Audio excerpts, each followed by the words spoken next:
भारतीय किसान यूनियन राजनीतिक के प्रदेश अध्यक्ष युवा प्रकोष्ठ चौधरी दिगंबर सिंह न केवल किसानों के मुद्दों पर, समस्याओं पर संघर्ष कर रहे हैं, बल्कि वो आम आदमी के दुख दर्द से भी जुड़े हुए हैं। अगर हम कुछ घटनाओं का जिक्र करें, कुछ मामलों का जिक्र करें, तो उनसे साबित होता है कि चौधरी दिगंबर सिंह न सिर्फ किसानों के लिए 24 घंटे सक्रिय हैं, बल्कि वो आम आदमी के लिए भी उतने ही सक्रिय हैं जितना वो किसानों के हितों के लिए लड़ाई लड़ रहे हैं। अभी पिछले दिनों एक बच्चा अनाथ हुआ था। उस बच्चे को उन्होंने प्रेमाधाम आश्रम नजियाबाद में भर्ती कराया और उसका सारा खर्च चौधरी दिगंबर सिंह खुद उठा रहे हैं। उस बच्चे को चौधरी दिगंबर सिंह ने गोद लिया है। तो ये भी अपने आप में एक बहुत बड़ी बात है कि एक अनाथ बच्चे को, हालांकि हमारे जनपद बिजनौर में बड़े बड़े राजनीतिक दल हैं, उससे जुड़े हुए उसके नेता हैं, विधायक हैं, सांसद हैं, किसी ने भी ये काम नहीं किया जिस काम को चौधरी दिगंबर सिंह ने किया है। इसके अलावा उन्होंने अभी पिछले दिनों जो ज़िला अस्पताल में एक मरीज़ की मौत हुई है सरफराज की, उस पर भी वो काफ़ी मुखर होकर बोले हैं।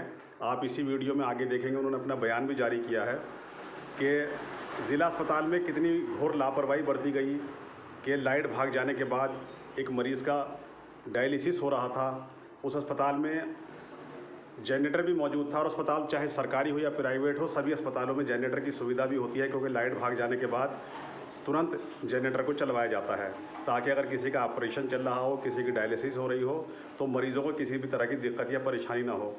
तो उसमें लापरवाही बरते जाने की वजह से मरीज़ की मौत हो गई, जिसको लेकर चौधरी दिगंबर सिंह के मन में बहुत पीड़ा है, बहुत दर्द है, बहुत एहसास है उनको कि एक मरीज़ की जान स्टाफ की लापरवाही की वजह से चली गई। तो वो इस पर भी काफ़ी मुखर होकर बोले हैं, घटना की निंदा की है। तो कुल मिलाकर इससे साबित हो रहा है कि चौधरी दिगंबर सिंह न सिर्फ किसानों के लिए, मज़दूरों के लिए, बल्कि हर वर्ग के, हर उस इंसान के साथ जुड़े हुए हैं जिसका शोषण हो रहा है, जिसके साथ नाइंसाफ़ी हो रही है, गैर इंसानी सलूक किया जा रहा है। आइए देखते हैं कि उन्होंने मरीज सरफराज को लेकर क्या बयान जारी किया है।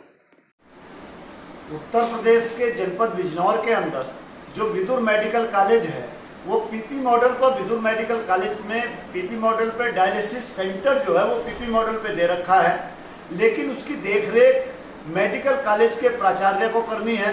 वहाँ पर कल जो घटना घटी है, वो घटना इतनी निंदनीय और शर्मसार कर देने वाली है उत्तर प्रदेश की स्वास्थ्य सेवाओं को लेकर, और जनमानस को झकझोर देने वाली एक घटना वहाँ घटी है।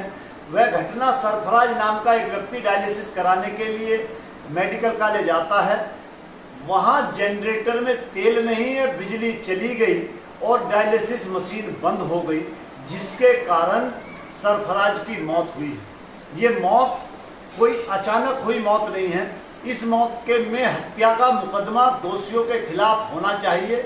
जिलाधिकारी और सीडीओ महोदय ने वहाँ पहुंचकर देखा और उन्होंने एक जांच कमेटी बनाई है, लेकिन सरकारी जांच जिस तरह से चलती है उसी तरह से ये जांच होने के बाद अगर दोषियों को बचाने का प्रयास किया गया तो हम संघर्ष के लिए मजबूर होंगे। और आज इस संबंध में हमने प्रमुख सचिव हेल्थ उत्तर प्रदेश और माननीय स्वास्थ्य मंत्री जी के साथ साथ जिलाधिकारी बिजनौर को भी पत्र भेजा गया है, और हेल्थ मिनिस्टर और प्रमुख सचिव स्वास्थ्य को भी मेल के माध्यम से चिट्ठी भेजी गई है। मंडलायुक्त महोदय से भी वार्ता की गई है। इसमें हत्या का मुकदमा उनके खिलाफ दर्ज होना चाहिए, जो भी इसमें दोषी हैं, जो लोग भी। ये घोर लापरवाही है, घोर निंदनीय है। अगर इसमें कार्रवाई नहीं होती तो भारतीय किसान यूनियन राजनीतिक आंदोलन के लिए बाध्य होगी। इस संबंध में पहले भी कई बार अधिकारियों को अवगत कराया गया। ग्रामीण क्षेत्रों में कहीं भी किसी पीएससी सीएससी पे डॉक्टर नहीं है, और जिला अस्पताल के अंदर और मेडिकल कॉलेज के अंदर गंदगी के अंबार लगे हुए हैं। अभी तक मेडिकल कॉलेज का एक सेशन चल चुका है। अभी तक कैडेवर यानी कि मृत शरीर, उस मृत शरीर से बच्चे जो पढ़ाई कर रहे हैं एमबीबीएस के, उन बच्चों को नर्व्स वगैरह पढ़ाई जाती हैं।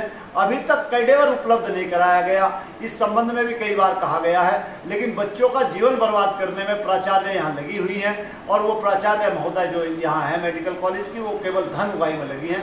तो आज इस संबंध में पत्र भेजा गया है, और हमारा अनुरोध है कि बड़ी से बड़ी कार्रवाई इस संबंध में होनी चाहिए।